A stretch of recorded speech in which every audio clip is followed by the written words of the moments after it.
100% మీతో అవుతాను. ఎందుకంటే మాతో అయింది, ఏదో గాలికి పోయే మాటలు కాదు, మాతో అయింది, అవి చేసి మీతో షేర్ చేసుకుంటున్నాం ఆ మాట. సో ఒక తల్లి తండ్రి ఉన్నారు. సో వారికి ఒక పాప ఉన్నారు, ఒకే సంతానం, ఒక ఆడబిడ్డ. సో కుటుంబం హ్యాపీగా, డబ్బులు బీభత్సంగా, ఒకే పాప, పెద్ద ఇల్లు, లైఫ్ ఎట్లుంటది? సూపర్, ఎక్సలెంట్ ఉంటుంది. సో అయిపోయింది, ఆ పాప పెరిగింది, పెద్దదైపోయింది, ఎడ్యుకేషన్ అయిపోయింది, అంతా అయిపోయిన తర్వాత మరి ఎప్పుడో ఒకప్పుడైతే ఒక అయ్యే ఇంటికి అయితే పంపించాలా లేదా? మ్యారేజ్ అనేది రావాలా లేదా? సో నాకు కూడా ఇద్దరు పాప రీసెంట్ గా జస్ట్ 13 days అవుతుంది పాప, చిన్న పాప. సో ఒక ఇంటికి ఇచ్చేయాల్సిందే. కానీ ప్రతి ఒక్క తండ్రి ఏం ఆలోచిస్తాడు? నా కూతుర్ని నాకంటే పెద్దవాడికి, నాకంటే ఎక్కువ ధనవంతుడికి, నాకంటే ఎక్కువ గొప్పోడికి ఇవ్వాలి అన్నారు. Yes or no? అట్లా ఆలోచించడం తండ్రి కాదు. Yes or no? సో కాబట్టి ఆలోచించి తిరిగి ఒక గొప్ప సంబంధం తీసుకొచ్చి ఆ అమ్మాయికి పెళ్లి చేసి రంగ వైభవం. సో పెళ్ళైంది, 6 months బాగున్నారు, 1 year బాగున్నారు, అంత బాగుంది. కానీ ఆ 1.5 years లో వాళ్ళ బిజినెస్ అంతా కంప్లీట్ గా లాస్ అయిపోయి, డ్యామేజ్ అయిపోయి, 100 కోట్లకు పడగలెత్తిన వాళ్ళు రెంటెడ్ హోమ్ లో ఉండాల్సిన పరిస్థితి వచ్చేసినారు. అప్పుడు జనాలందరూ ఏమంటారు? ఏమంటే కాలు పెట్టిండు, అవునా? కానీ ఇప్పుడు అడ్వాన్స్ గా మాట్లాడితే ఐరన్ లేదు, అవును కదా? సో రకరకాలుగా మాట్లాడుకున్నారు. కానీ ఆ ఫ్యామిలీ మెచ్యూర్డ్ ఫ్యామిలీ, వాళ్ళు చాలా వెల్ సెటిల్డ్, చాలా మెచ్యూర్డ్ గా ఆలోచించే వ్యక్తులు కాబట్టి అవన్నీ లేవు, అవన్నీ ఆలోచించుకోలేదు. వాళ్ళంతా జాలీగా హ్యాపీగా ఉన్నారు. అరే పర్లేదు, వస్తుంది పోతుంది, బాగానే ఉంది అని చెప్పేసి వాళ్ళు హ్యాపీగా ఉన్నారు. కానీ అమ్మాయి వాళ్ళ తల్లికి అసలు ప్రాణం అనుకుంటారా? నా బిడ్డ అసలు కాళ్ళు కింద నేలపైన పెట్టి బతకలే, దానికి ఏం తెలీదు. అట్లాంటప్పుడు అది ఎక్కడ ఇబ్బంది పడుతుంటే నువ్వు ఎందుకు ఇట్లా నిమ్మకు నీరెత్తినట్లున్నావు? ఏం చేసుకుంటావు? ఈ ఆస్తి నెత్తినేసుకొని పోతావా? మన ఆస్తి మొత్తం మన పిల్లకి ఇచ్చేద్దాం కదా అని హస్బెండ్ తో లొల్లు పెట్టుకుంటుంటే హస్బెండ్ ఏం చెప్పిందంటే, ఓరే పిచ్చిదా, నువ్వు ఊరికే ఒత్తుకోకు. ఒక్కొక్కటి జీవితంలో ఒక కర్మ ఫలం ఉంటుంది, అది ఆడు అనుభవించాల్సిందే. జీవితంలో ఏ జీవితంలో అయినా మొదట కష్టాల పాలైనోడు తర్వాత సుఖపడతాడు, మొదట సుఖపడినోడు తర్వాత కష్టాల పాలై సుఖంలోకి రాగలుగుతాడు. నువ్వేం టెన్షన్ పడకు, నువ్వు ఆలోచించకు, వాళ్ళ లైఫ్ వాళ్ళకి తెలుసు. కొంచెం పడని ఇబ్బంది అయితే ఏమైతుంది, కొన్ని రోజులు అయిన తర్వాత తీద్దాం. నా బిడ్డ అయినా దానికి తెలియాలి కదా, ఏది లైఫ్ ఏంది, మా నాన్న నన్ను ఎట్లా సాధిండు, నేను ఇంట్లో వచ్చిన ఎట్లా ఉంది నా లైఫ్ అని తెలియాలి కదా. ఏమవుతుంది, ఎందుకు అంత పరిశ్రమ అవుతున్నావు అని చెప్పి ఆ అమ్మ నోరు ముప్పించేసినాయి.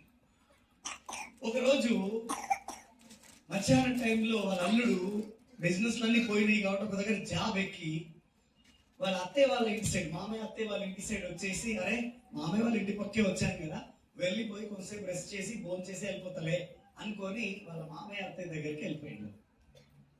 అల్లుడు ఇంటికి వచ్చినప్పుడు అత్త ప్రాణం అనుకుంటారా, రా నాయన రా అని చెప్పి మర్యాదలన్నీ వేసి కూర్చోబెట్టి భోజనాలు పెట్టి వడ్డించి తినిపించి అంతా అయిపోయిన తర్వాత కూర్చోబెట్టి అతను చెప్పింది, నాయన నా కూతురు బాగుందా?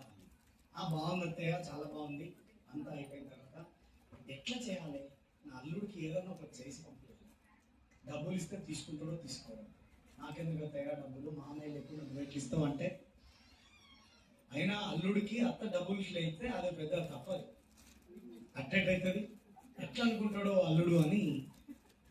అల్లుడు అంటే చెప్పత్తయ్య అంటే, నా కూతురికి లడ్డూలు అంటే చాలా ఇష్టం నాయన, కొన్ని లడ్డూలు తయారు చేసి ఇస్తా, తీసుకువెళ్ళి నా కూతురికి ఇయ్యా, నా కూతురికి మాత్రమే ఇవ్వాలి అని చెప్పి మాట తీసుకెళ్ళి. ఎవరో నవ్వుతుంది, తప్పు చెప్పిన ఆమె కాదు.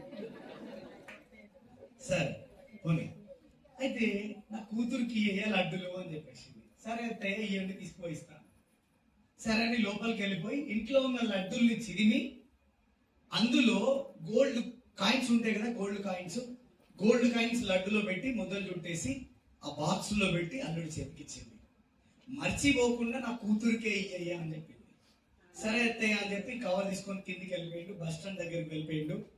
వెళ్ళిపోయి బస్ ఎక్కి టికెట్ కొడదామని చూస్తే జోబులో ఉన్న చిల్లర ఎక్కడ పడిపోయింది. టికెట్ కూడా డబ్బులు లేవు కాబట్టి బస్ దిగేసి ఏం చేయాలి ఇప్పుడు, ఇంటికి ఎట్లా పోవాలి? పక్కన చూస్తే ఒక స్వీట్ హౌస్ కనిపించింది. ఈ కవర్ తీసుకుపోయిండు, స్వీట్ హౌస్ ఇచ్చిండు. ఇది తీసుకో, ఎన్ని పైసలు ఇస్తావు అన్ని పైసలు వచ్చి బస్ కోనికి పైసలు లేవు. వాడు స్వీట్ బాక్స్ ఓపెన్ చేసి చూసిండు. చలో ఆ బాక్స్ లోపలేరా, చలో 500 తీసుకో అని అందరూ ఇచ్చిండు. అలా 20 గోల్డ్ కాయిన్స్ ఉన్నాయి. ఒక్కొక్క గోల్డ్ కాయిన్ 5-5 తులాలు పెట్టుకున్నా, 20 గోల్డ్ కాయిన్స్ ఉన్నాయి. అవునా కదా? 500 రూపాయలు తీసుకుని బస్ టికెట్ కొట్టుకుని ఇంటికి వెళ్ళిపోయింది. ఆయన పని అయిపోయిందా?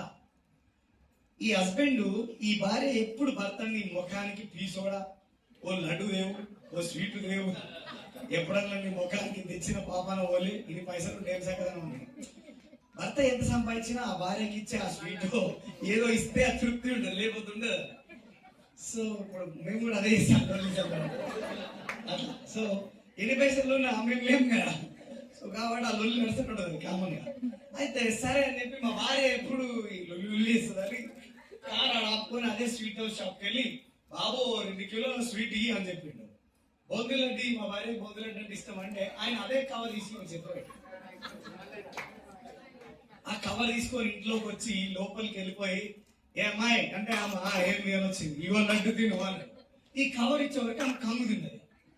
ఒరే ఈ లడ్డు ఇంకా ముందుగా నేను మా అల్లుడికి ఇచ్చి పంపించిన ఇవి తీసుకొస్తుండేది, ఏం జరిగింది అని. ఇది నిజమా కాదా? కవర్లు ఉన్నాయని లోపల తీసుకుపోయి కిచెన్ లో పోయి లడ్డు పగలు కొట్టి చూస్తే ఆ గోల్డ్ బిస్కెట్స్.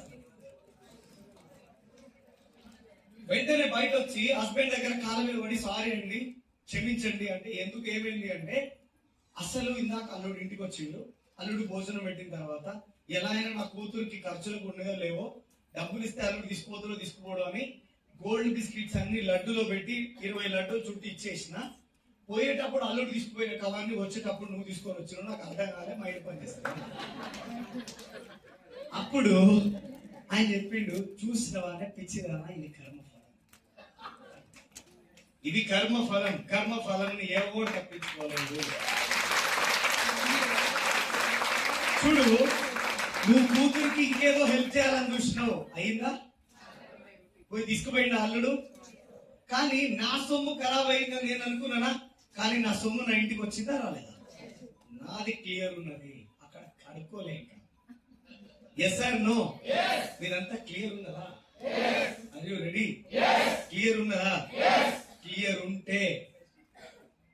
ఉంటే ఇది జనవరి 8వ తారీఖు, 7వ తారీఖు ఉంది.